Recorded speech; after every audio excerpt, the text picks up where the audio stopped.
శ్రీరామనామమే జిహ్వకు స్థిరమైయున్నది శ్రీరామనామమే జిహ్వకు స్థిరమైయున్నది శ్రీరాముల కరుణయే లక్ష్మీకరమైయున్నది శ్రీరాముల కరుణయే లక్ష్మీకరమైయున్నది శ్రీరామనామమే జిహ్వకు స్థిరమైయున్నది శ్రీరాముల కరుణయే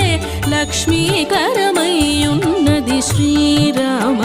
నామ